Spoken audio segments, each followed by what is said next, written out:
सत्यवती का भीष्म से राज्य ग्रहण और संतान उत्पादन के लिए आग्रह तथा भीष्म के द्वारा अपनी प्रतिज्ञा बतलाते हुए उसकी अस्वीकृति। वैशंपायन जी कहते हैं, जन्मेजय, तदनंतर पुत्र की इच्छा रखने वाली सत्यवती अपने पुत्र के वियोग से अत्यंत दीन और कृपण हो गई। उसने पुत्र वधुओं के साथ पुत्र के प्रेत कार्य करके अपनी दोनों बधुओं तथा शस्त्रधारियों में श्रेष्ठ भीष्म जी को धीरज बंधाया। फिर उस महाभागा मंगलमयी देवी ने धर्म, पितृकुल तथा मातृकुल की ओर देखकर गंगा नंदन भीष्म से कहा, बेटा, सदा धर्म में तत्पर रहने वाले परम यशस्वी कुरुनंदन महाराज शांतनु के पिंड, कीर्ति और वंश ये सब अब तुम ही पर अवलंबित हैं। जैसे शुभ कर्म करके स्वर्गलोक में जाना निश्चित है, जैसे सत्य बोलने से आयु का बढ़ना अवश्यम भावी है, वैसे ही तुम में धर्म का होना भी निश्चित है। धर्मज्ञ, तुम सब धर्मों को संक्षेप और विस्तार से जानते हो। नाना प्रकार की श्रुतियां और समस्त वेदांगों का भी तुम्हें पूर्ण ज्ञान है। मैं तुम्हारी धर्मनिष्ठा और कुलोचित सदाचार को भी देखती हूँ। संकट के समय शुक्राचार्य और बृहस्पति की भांति तुम्हारी बुद्धि उपयुक्त कर्तव्य का निर्णय करने में समर्थ है। अतः धर्मात्माओं में श्रेष्ठ भीष्म, तुम पर अत्यंत विश्वास रखकर ही मैं तुम्हें एक आवश्यक कार्य में लगाना चाहती हूँ। तुम पहले उसे सुन लो, फिर उसका पालन करने की चेष्टा करो। मेरा पुत्र और तुम्हारा भाई विचित्र वीर्य, जो पराक्रमी होने के साथ ही तुम्हें अत्यंत प्रिय था, छोटी अवस्था में ही स्वर्गवासी हो गया। नरश्रेष्ठ, उसके कोई पुत्र नहीं हुआ। तुम्हारे भाई की ये दोनों सुंदरी रानियां, जो काशीराज की कन्याएं हैं, मनोहर रूप और युवावस्था से संपन्न हैं। इनके हृदय में पुत्र पाने की अभिलाषा है। भारत, तुम हमारे कुल की संतान परंपरा को सुरक्षित रखने के लिए स्वयं ही इन दोनों के गर्भ से पुत्र उत्पन्न करो। महाबाहो, मेरी आज्ञा से यह धर्म कार्य तुम अवश्य करो। राज्य पर अपना अभिषेक करो और भारतीय प्रजा का पालन करते रहो। धर्म के अनुसार विवाह कर लो। पितरों को नरक में न गिरने दो।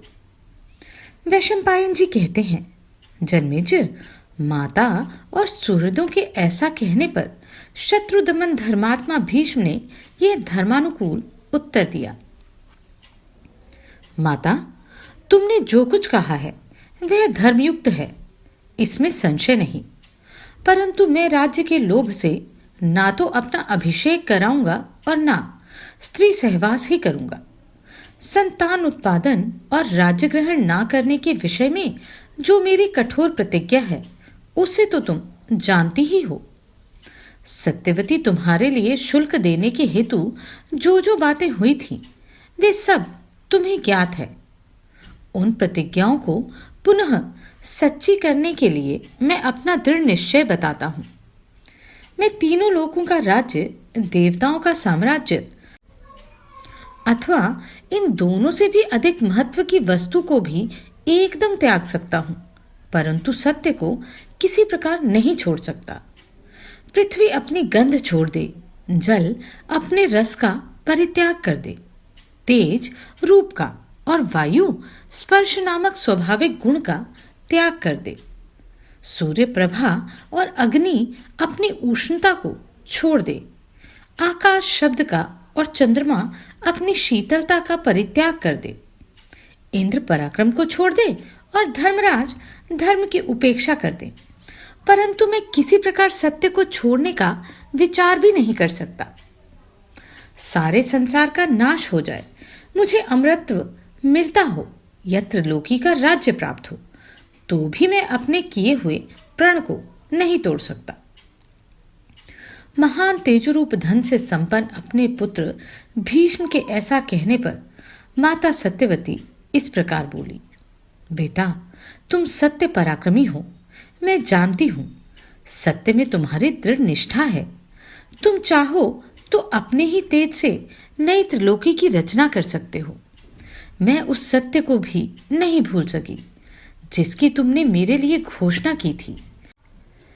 फिर भी मेरा आग्रह है कि तुम आप धर्म का विचार करके बाप दादों के दिए हुए राजभार को वहन करो, परंतप जिस उपाय से तुम्हारे वंश की परंपरा नष्ट ना हो, धर्म की भी अवहेलना ना होने पाए और प्रेमी सुहृद भी संतुष्ट हो जाएं, वही करो। पुत्र की कामना से दीन वचन बोलने वाली और मुख से धर्म रहित बात कहने वाली सत्यवती से भीष्म ने फिर यह बात कही। राजमाता, धर्म की ओर दृष्टि डालो, हम सबका नाश ना करो। क्षत्रिय का सत्य से विचलित होना किसी भी धर्म में अच्छा नहीं माना गया। राजमाता, महाराज शांतनु की संतान परंपरा भी जिस उपाय से इस भूतल पर अक्षय बनी रहे, वह धर्मयुक्त उपाय मैं तुम्हें बतलाऊंगा। वह सनातन क्षत्रिय धर्म है। उसे आप धर्म के निर्णय में कुशल विद्वान पुरोहितों से सुनकर और लोकतंत्र की ओर भी देखकर निश्चय करो। भीष्म जी कहते हैं, मातः, भरतवंश की संतान परंपरा को बढ़ाने और सुरक्षित रखने के लिए जो नियत उपाय है उसे मैं बता रहा हूं। सुनो। किसी गुणवान ब्राह्मण को धन देकर बुलाओ जो विचित्र वीर्य की स्त्री के गर्भ से संतान उत्पन्न कर सके। जन्मेजय तब सत्यवती कुछ हंसती और साथ ही लज्जाती हुई भीष्म से इस प्रकार बोली। बोलते समय उनकी वाणी संकोच से कुछ अस्पष्ट सी हो गई थी। उसने कहा, महाबाहो भीष्म, तुम जैसा कहते हो वही ठीक है। तुम पर विश्वास होने से अपने कुल की संतति की रक्षा के लिए तुम्हें मैं एक बात बतलाती हूं। ऐसे आप धर्म को देखकर यह बात तुम्हें बताए बिना मैं नहीं रह सकती। तुम ही हमारे कुल में मूर्तिमान धर्म हो, तुम ही सत्य हो और तुम ही परम गति हो। अतः मेरी सच्ची बात सुनकर उसके बाद जो कर्तव्य हो उसे करो। भरत श्रेष्ठ, तुमने महाराज वसु का नाम सुना होगा। पूर्व काल में मैं उन्हीं के वीर्य से उत्पन्न हुई थी। मुझे एक मछली ने अपने पेट में धारण किया था। एक परम धर्मज्ञ मल्लाह ने जल में से मेरी माता को पकड़ा, उसके पेट से मुझे निकाला और अपने घर लाकर अपनी पुत्री बनाकर रखा।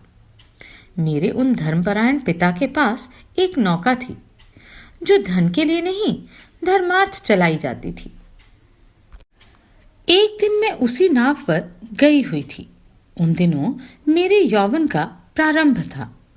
उसी समय धर्मज्ञों में श्रेष्ठ बुद्धिमान महर्षि पराशर यमुना नदी पार करने के लिए मेरी नाव पर आए। मैं उन्हें पार ले जा रही थी, तब तक वे मुनि श्रेष्ठ काम पीड़ित हो मेरे पास आ मुझे समझाते हुए मधुर वाणी में बोले। उन्होंने मुझसे अपने जन्म और कुल का परिचय दिया। इस पर मैंने कहा, भगवन, मैं तो निषाद की पुत्री हूँ। भारत, एक और मैं पिताजी से डरती थी और दूसरी ओर मुझे मुनि के शाप का भी डर था। उस समय महर्षि ने मुझे दुर्लभ वर देकर उत्साहित किया, जिससे मैं उनके अनुरोध को टाल न सकी। यद्यपि मैं चाहती नहीं थी, तो भी उन्होंने मुझ अबला को अपने तेज से तिरस्कृत करके नौका पर ही मुझे अपने वश में कर लिया। उस समय उन्होंने कोहरा उत्पन्न करके संपूर्ण लोक को अंधकार से आवृत कर दिया था। भारत, पहले मेरे शरीर से अत्यंत घृणित मछली की सी बड़ी तीव्र दुर्गंध आती थी। उसको मिटाकर मुनि ने मुझे यह उत्तम गंध प्रदान की थी। तदनंतर मुनि ने मुझसे कहा, तुम इस यमुना के ही द्वीप में मेरे द्वारा स्थापित इस गर्भ को त्याग कर फिर कन्या ही हो जाओगी। उस गर्भ से पराशर जी के पुत्र महान योगी महर्षि व्यास प्रकट हुए। वे ही द्वैपायन नाम से विख्यात हैं। वे मेरे कन्यावस्था के पुत्र हैं।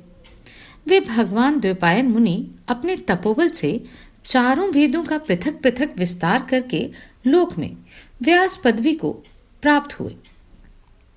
शरीर का रंग सांवला होने से उन्हें लोग कृष्ण भी कहते हैं। वे सत्यवादी, शांत, तपस्वी और पाप शून्य हैं। वे उत्पन्न होते ही बड़े होकर उस द्वीप से अपने पिता के साथ चले गए थे। मेरे और तुम्हारे आग्रह करने पर वे अनुपम तेजस्वी व्यास अवश्य ही अपने भाई के क्षेत्र में कल्याणकारी संतान उत्पन्न करेंगे। उन्होंने जाते समय मुझसे कहा था कि संकट के समय मुझे याद करना। महाबाहु भीष्म, यदि तुम्हारी इच्छा हो तो मैं उन्हें स्मरण करूं। भीष्म, तुम्हारी अनुमति मिल जाए तो महातपस्वी व्यास निश्चय ही विचित्र वीर्य की स्त्रियों से पुत्रों को उत्पन्न करेंगे।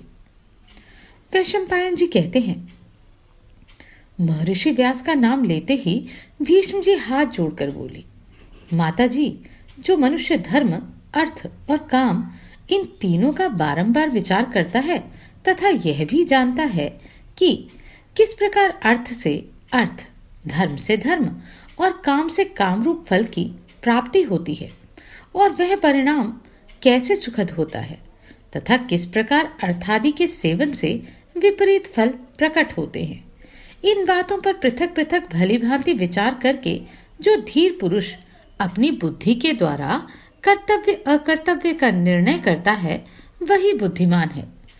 तुमने जो बात कही है वह धर्मयुक्त तो है ही, हमारे कुल के लिए भी हितकर और कल्याणकारी है, इसलिए मुझे बहुत अच्छी लगी। वैशंपायन जी कहते हैं, कुरुनंदन, उस समय भीष्म जी के इस प्रकार अपनी सम्मति देने पर सत्यवती ने मुनिवर कृष्ण द्वैपायन का चिंतन किया। जन्मेजय माता ने मेरा स्मरण किया है, यह जानकर परम बुद्धिमान व्यास जी वेद मंत्रों का पाठ करते हुए क्षण भर में वहां प्रकट हो गए। वे कब किधर से आ गए इसका पता किसी को ना चला। सत्यवती ने अपने पुत्र का भलीभांति सत्कार किया और दोनों भुजाओं से उनका आलिंगन करके अपने स्तनों के झरते हुए दूध से उनका अभिषेक किया। अपने पुत्र को दीर्घकाल के बाद देखकर सत्यवती की आंखों से स्नेह और आनंद के आंसू बहने लगे। तदनंतर सत्यवती के प्रथम पुत्र महर्षि व्यास ने अपने कमंडल के पवित्र जल से दुखिनी माता का अभिषेक किया और उन्हें प्रणाम करके इस प्रकार कहा, धर्म के तत्व को जानने वाली माता, आपकी जो हार्दिक इच्छा हो उसके अनुसार कार्य करने के लिए मैं यहाँ आया हूँ। आज्ञा दीजिए, मैं आपकी कौन सी प्रिय सेवा करूं? तत्पश्चात पुरोहित ने महर्षि का विधि पूर्वक मंत्रोच्चारण के साथ पूजन किया और महर्षि ने उसे प्रसन्नता पूर्वक ग्रहण किया। विधि और मंत्रोच्चारण पूर्वक की हुई उस पूजा से व्यास जी बहुत प्रसन्न हुए। जब वे आसन पर बैठ गए तब माता सत्यवती ने उनका कुशल क्षेम पूछा और उनकी ओर देखकर इस प्रकार कहा, विद्वान, माता और पिता दोनों से पुत्रों का जन्म होता है, अतः उन पर दोनों का समान अधिकार है। जैसे पिता पुत्रों का स्वामी है उसी प्रकार माता भी है, इसमें संदेह नहीं है। ब्रह्मर्षि, विधाता के विधान या मेरे पूर्व जन्मों के पुण्य से जिस प्रकार तुम मेरे प्रथम पुत्र हो उसी प्रकार विचित्र वीर्य मेरा सबसे छोटा पुत्र था। जैसे एक पिता के नाते भीष्म उसके भाई हैं, उसी प्रकार एक माता के नाते तुम भी विचित्र वीर्य के भाई ही हो। बेटा, मेरी तो ऐसी ही मान्यता है। ये सत्य पराक्रमी शांतनु नंदन भीष्म सत्य का पालन कर रहे हैं। अनग, संतान उत्पादन तथा राज्य शासन करने का इनका विचार नहीं है, अतः तुम अपने भाई के पारलौकिक हित का विचार करते तथा कुल की संतान परंपरा की रक्षा के लिए भीष्म के अनुरोध और मेरी आज्ञा से सब प्राणियों पर दया करके उनकी रक्षा करने के उद्देश्य से और अपने अंतःकरण की कोमल वृत्ति को देखते हुए मैं जो कुछ कहूं उसे सुनकर उसका पालन करो। तुम्हारे छोटे भाई की पत्नियां देव कन्याओं के समान सुंदर रूप तथा युवावस्था से संपन्न हैं। उनके मन में धर्मतः पुत्र पाने की कामना है। पुत्र, तुम इसके लिए समर्थ हो, अतः उन दोनों के गर्भ से ऐसी संतानों को जन्म दो जो इस कुल परंपरा की रक्षा तथा वृद्धि के लिए सर्वथा सुयोग्य हों। व्यास जी ने कहा, माता सत्यवती, आप पर और अपर दोनों प्रकार के धर्मों को जानती हैं। महाप्राज्ञ, आपकी बुद्धि सदा धर्म में लगी रहती है, अतः मैं आपकी आज्ञा से धर्म को ही दृष्टि में रखकर काम के वश न होकर ही आपकी इच्छा के अनुरूप कार्य करूंगा। यह सनातन मार्ग शास्त्रों में देखा गया है। मैं अपने भाई के लिए मित्र और वरुण के समान तेजस्वी पुत्र उत्पन्न करूंगा। विचित्र वीर्य की स्त्रियों को मेरे बताए अनुसार 1 वर्ष तक विधि पूर्वक व्रत, जितेंद्रिय होकर केवल संतानार्थ साधन करना होगा, तभी वे शुद्ध होंगी। जिसने व्रत का पालन नहीं किया, ऐसी कोई भी स्त्री मेरे समीप नहीं आ सकती। सत्यवती ने कहा, बेटा, ये दोनों रानियां जिस प्रकार शीघ्र गर्भ धारण करें, वह उपाय बताओ। राज्य में इस समय कोई राजा नहीं है। बिना राजा के राज्य की प्रजा अनाथ होकर नष्ट हो जाती है। यज्ञदान आदि क्रियाएं भी लुप्त हो जाती हैं। उस राज्य में न वर्षा होती है, न देवता वास करते हैं। प्रभु, तुम ही सोचो, बिना राजा का राज्य कैसे सुरक्षित और अनुशासित रह सकता है। इसलिए शीघ्र गर्भाधान करो। भीष्म बालक को पाल पोस कर बड़ा कर लेंगे। व्यास जी बोले, माँ, यदि मुझे समय का नियम न रखकर शीघ्र ही अपने भाई के लिए पुत्र प्रदान करना है, तो उन देवियों के लिए यह उत्तम व्रत आवश्यक है कि वे मेरे असुंदर रूप को देखकर शांत रहें, डरे नहीं। यदि कौसल्या अंबिका मेरे गंध, रूप, वेश और शरीर को सहन कर ले, तो वह आज ही एक उत्तम बालक को अपने गर्भ में पा सकती है। वैशंपायन जी कहते हैं, जन्मेजय, ऐसा कहने के बाद महातेजस्वी मुनिश्रेष्ठ व्यास जी सत्यवती से फिर, अच्छा, तो कौसल्या ऋतु स्नान के पश्चात शुद्ध वस्त्र और श्रृंगार धारण करके शैया पर मिलन की प्रतीक्षा करे, यूं कहकर अंतर्ध्यान हो गए। तदनंतर देवी सत्यवती ने एकांत में आई हुई अपनी पुत्र वधू अंबिका के पास जाकर उससे धर्म और अर्थ से युक्त हितकारक वचन बोले। कौसल्ये, मैं तुमसे जो धर्म संगत बात कह रही हूं, उसे ध्यान देकर सुनो। मेरे भाग्य का नाश हो जाने से अब भरत वंश का उच्छेद हो चला है, ये स्पष्ट दिखाई दे रहा है। इसके कारण मुझे व्यथित और पितृकुल को पीड़ित देख भीष्म ने इस कुल की वृद्धि के लिए मुझे एक सम्मति दी है। बेटी, उस सम्मति की सार्थकता तुम्हारे अधीन है। तुम भीष्म के बताए अनुसार मुझे उस अवस्था में पहुंचाओ जिससे मैं अपनी अभिष्ट की सिद्धि देख सकूं। सुश्रोणी, इस नष्ट होते भरतवंश का पुनः उद्धार करो। तुम देवराज इंद्र के समान एक तेजस्वी पुत्र को जन्म दो।